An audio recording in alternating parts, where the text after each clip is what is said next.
Hi friends, ಎಲ್ರಿಗೂ ನಮಸ್ಕಾರ. ಎಲ್ಲ ಹೇಗಿದ್ದೀರಾ? ಐ ಹೋಪ್ ತಾವೆಲ್ಲರೂ ಆರಾಮಾಗಿದ್ದೀರಾ ಅಂತ ಭಾವಿಸ್ತೀನಿ. Welcome back to my channel. ಇವತ್ತು ನಾನು ಎಗ್ ಕರಿ ಹೇಗೆ ಮಾಡೋದು ಅಂತ ತೋರಿಸ್ಕೊಡ್ತೀನಿ. ಇದು ಬಂದು ಎಗ್ ಬಿರಿಯಾನಿಗಿಂತ ಟೇಸ್ಟು ಒಂಥರ ಡಿಫ್ರೆಂಟಾಗಿ ಚೆನ್ನಾಗಿರುತ್ತೆ. ಸೊ ಕ್ವಿಕ್ಕಾಗಿ ಮಾಡ್ಕೋಬೋದು.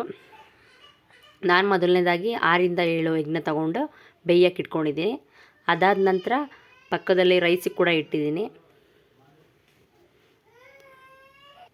ಇನ್ನೇನು ಮೊಟ್ಟೆ ಇಟ್ಟಿದ್ನೆಲ್ಲ ಬೇಯೋದಕ್ಕೆ ಅದು ಕೂಡ ನೀಟಾಗಿ ಬೇಯ್ತಾ ಬಂದಿದೆ.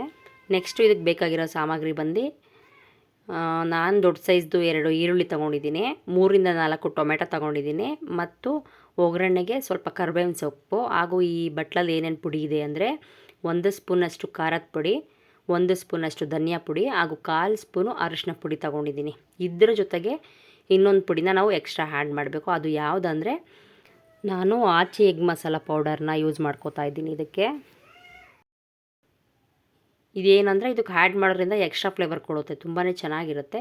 ಇನ್ ಕೇಸ್ ನಿಮ್ಮ ಹತ್ರ ಎಗ್ ಕರಿ ಮಸಾಲ ಇಲ್ಲ ಅಂದರೆ ಇದ್ರ ಬದಲು ನೀವು ಬಿರಿಯಾನಿ ಮಸಾಲ ಕೂಡ ಹಾಕ್ಕೋಬೋದು, ಯಾವುದಾದ್ರೂ ಓಕೆ. ನಾನು ಬಂದು ಆಚೆನ ಯೂಸ್ ಮಾಡ್ತಾಯಿದ್ದೀನಿ, ಚೆನ್ನಾಗಿರುತ್ತೆ ಇದು ಹಾಕೋದ್ರಿಂದ. ಇಷ್ಟೇ, ಕಡಿಮೆ ಇಂಗ್ರೀಡಿಯೆಂಟ್ನ ಯೂಸ್ ಮಾಡ್ಕೊಂಡು ಬೇಗ ಕೂಡ ಮಾಡ್ಬೋದು ಇದನ್ನು. ಕೆಲವ್ರಿಗೆ ಗೊತ್ತಿರುತ್ತೆ ಅನಿಸುತ್ತೆ ಈ ರೆಸಿಪಿ, ಬಟ್ ಗೊತ್ತಿಲ್ಲದೆಲ್ಲವರು ಇದನ್ನು ಟ್ರೈ ಮಾಡಿ, ತುಂಬ ಚೆನ್ನಾಗಿರುತ್ತೆ. ನಾನು ಈ ಬೌಲಿಗೆ ಇನ್ನೂ ನಿಮಗೆ ತೋರಿಸ್ಬೇಕನ್ಬಿಟ್ಟು ಇದು ಎಗ್ ಮಸಾಲ ಆ್ಯಡ್ ಮಾಡ್ಕೊಂಡಿರಲಿಲ್ಲ, ಇವಾಗ ಹಾಕೋತಾ ಇದ್ದೀನಿ. ನಾನು ಇದಕ್ಕೆ ಒಂದು 6-7 ಸ್ಪೂನು ಆಯಿಲ್ನ ಯೂಸ್ ಮಾಡ್ಕೋತೀನಿ, ಯಾಕಂದರೆ ಇದು ಜಾಸ್ತಿ ಹಾಕಿದ್ರೆ ಟೇಸ್ಟ್ ಚೆನ್ನಾಗಿರೋದು. ಎಣ್ಣೆನಲ್ಲೇ ನೀಟಾಗಿ ಎಲ್ಲ ರೋಸ್ಟ್ ಮಾಡಿದಷ್ಟು ತುಂಬ ಚೆನ್ನಾಗಿರುತ್ತೆ ಟೇಸ್ಟು. ಹಾಗಾಗಿ ಒಂದು 1/4 ಬೌಲಷ್ಟು ಎಣ್ಣೆ ಹಾಕ್ಕೊಂಡಿದ್ದೀನಿ. ಇದಾದ ನಂತರ ಎಣ್ಣೆ ಕೂಡ ಬಿಸಿಯಾಗಿದೆ ಅಲ್ವಾ, ಇದಕ್ಕೆ ಕರಿಬೇವಿನ ಸೊಪ್ಪು ಹಾಗೂ ಈರುಳ್ಳಿ ಹಾಕ್ಕೊಂಡಿದ್ದೀನಿ. ಈರುಳ್ಳಿನೂ ಅಷ್ಟೇ ನೀಟಾಗಿ ಕಂದು ಬಣ್ಣ ಬರೋ ತನಕ ಇದರಲ್ಲೇ ಹುರಿತಾ ಹೋಗಬೇಕು.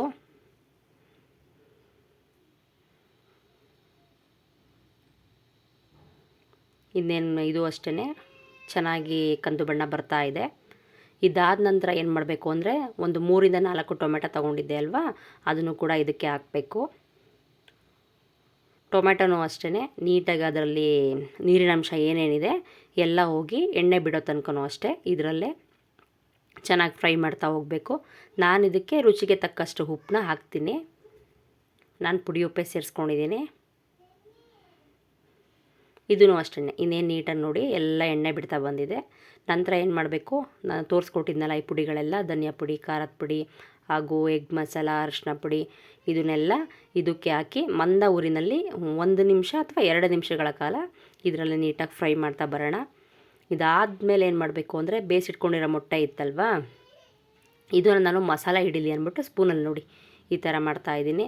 ಏನಂದರೆ ಈ ಥರ ಎಲ್ಲ ಅದರೊಳಗಡೆ ಸ್ವಲ್ಪ ಈ ಥರ ಹೋಲ್ಸ್ ಎಲ್ಲ ಮಾಡೋದ್ರಿಂದ ಏನಾಗುತ್ತೆ ಅಂದರೆ ಆ ಮಸಾಲೆ ಎಲ್ಲ ಇದೆ ಅಲ್ವಾ, ಈ ಮೊಟ್ಟೆ ಒಳಗಡೆ ಎಲ್ಲ ಹಿಡಿಯುತ್ತೆ. ಹಾಗಾಗಿ ನಾನು ಒಂದು ಸ್ಪೂನ್ ತೊಗೊಂಡು ಈ ಥರ ಮಾಡಿಬಿಟ್ಟು ನಂತರ ಇದೇನು ಮಸಾಲೆ ಬೇಯ್ತಾ ಇತ್ತು ಅದಕ್ಕೆ ಹಾಕ್ಕೊಂಡಿದ್ದೀನಿ. ಇದಕ್ಕೆ ಹಾಕಿ ಒಂದು 2 ನಿಮಿಷ ಕಾಲ ಅಷ್ಟೇ ಈ ಥರ ಎಲ್ಲ ಅದ್ರ ಮೇಲೆ ಪ್ಲೇಟ್ ಮುಚ್ಚಿಬಿಟ್ಟು ಇಟ್ಬಿಡಿ, ಸಾಕು.